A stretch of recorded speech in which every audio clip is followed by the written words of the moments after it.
Evolution via expansion and resolution. So this is more like what we're teaching each other and what's being taught to us through the practice. Living from an eternal perspective and letting go of judgments and notions that really serve no higher purpose and are not based in higher eternal truths. If you are basing how you're living in lower, more self-based truths, you are dragging a 1,000-pound anchor with you into every space of enlightenment. Enlightenment isn't just about being open to something new. It's letting something old die and going, you know what, thank you very much for helping me get from here to here. But to go to here, I really just want to let you go so that I don't have to carry you with me. Because you don't want to really come up here. You really are meant to help me just go from here to here. So I just need to let you go, and then I can rise up. A lot of those are belief systems. There's some aspects of religious practices. Again, I don't tell you anybody to throw the baby out with the bathwater, but, look at certain parts of the practices that you're believing in and just be honest with it and see if it applies to you. If it's helping you do this, keep it. If it's preventing you from doing this, let it go. Don't let the system of belief you're in decide how much you expand or how fast. Let life and you and your relationship with the living God help you move and let go. Consciously practicing living with an absence of personal choice, being one. We'll get into all these throughout the book. Paying attention to the order of life around us and augmenting and assisting its path and purpose, which means, what does life want? And living life from a place of what does life really want? What is life's highest intention? And, get on board with the winning team.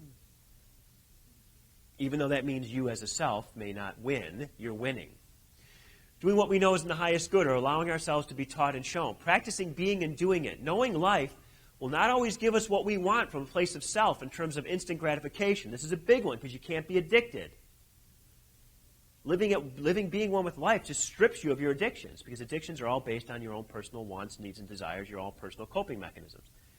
When you start moving into this place, it isn't about you, it's about it. And so addiction just falls away. Or you wrestle with it until you finally surrender and whatever, get help to get through it and then let it go, or evolve through it. Whatever that means for you, it's fine. Whether it's a 12-step program or here or whatever, they're all good ways of doing it. But you're doing it. But that life will serve the higher good of all over periods of time. Life, we, will in turn benefit from that directly and indirectly. Which means the better this is, the better we are. We are in a cytoplasm of energy. What's good for the cytoplasm is good for us. I was at a conference out west a long time ago, and I was very quiet. I didn't say much, and the room was full of people, and they said, does anyone have a comment about what we're talking about? And what we were talking about is irrelevant. I was really only there because Steve Miller was going to perform live, and I didn't want to miss it.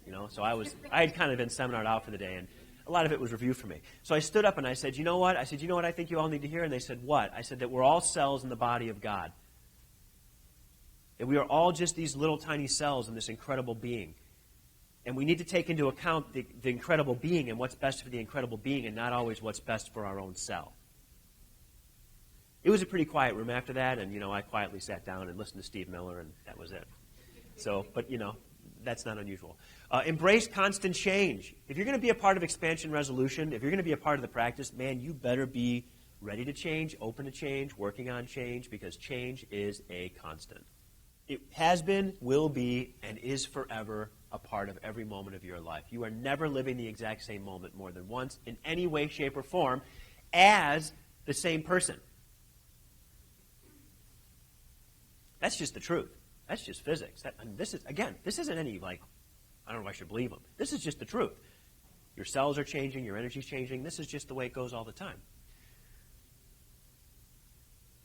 Allow it to enlighten us, guide us, and the way we live and serve life and others. This way of living increases the rate of conscious expansion, allows decrease that forms as a result of stagnation and resistance, the lack of resolution to lessen at some point cease to exist within higher fields of consciousness, which means as you continue to let go and become one with life, you don't have your own personal form of resistance anymore. You don't have anything dragging through the field causing resistance, which means you get to the point where when you're practicing and you're in the practice of practicing the book all the time, you're just at peace. Something needs to leave your life, it leaves. Something needs to change, it changes. You need to move forward, you move forward. Life just completely directs you with its will.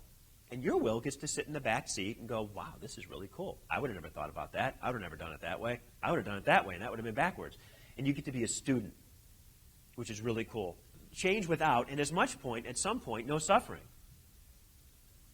You know, I've been doing these talks for a while, not on the practice, but on other ones. And anyone who knows me or heard me or like followed me through that point of my evolution, man, the week or day before my talk, I would just be crippled with something, wouldn't I? I mean, my back would go completely out. I'd get this huge freaking cold sore on my face. I mean, like there was stuff that was just not wanting to let go. You know, and as I kept bringing myself into this space of alignment with life, all this stuff that wasn't in alignment had to just go, let's try and stop them, you know, because it wants to stay alive. It's a lower consciousness. It wants to go along. And I just kept on going, no, I need to do this. And that's tough in the beginning when you do this. And when you start to practice this, stuff's going to come up. Okay? But it's stuff that needs to go.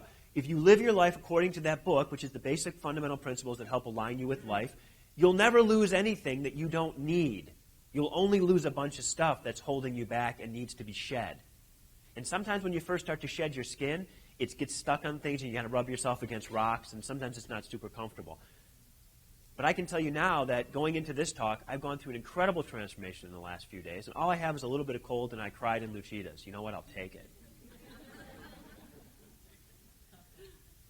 They get a lot easier. And anyone who's been doing this with me knows they do. And as well, people who've been seeing me and practicing, very, very rarely do they come in with physical problems anymore. They're not in a space of disease or dis-ease or resistance enough to even cause physical issues anymore. They may come in a complete emotional wreck, all right? But I'll be like, well, yeah, I'm going through a complete breakdown, Keith. I don't know what I'm going to do.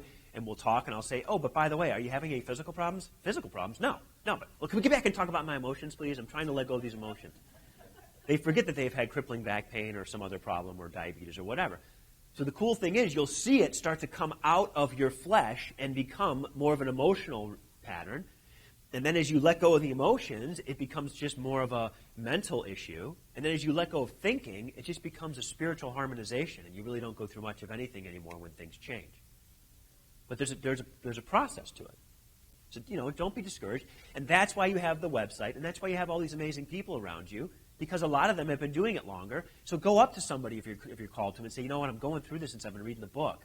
Can you give me any insight on that? Does that sound normal to you? Is that like affirm each other? Yeah, boy, when I first started seeing them, like I almost didn't want to go see them because I knew something 3 days before my visit was going to start cutting loose, or you know, after I saw them I was going to feel weird, and you know, that's all the death, and we'll talk about that as we go forward. Change through peaceful resolution and enlightenment. Isn't that how we want to change? Just through peaceful resolution? Don't we just want to resolve things and just be resolved into higher levels of consciousness and do it peacefully without all that punitive healing and sickness? I mean, let's do it without the resistance.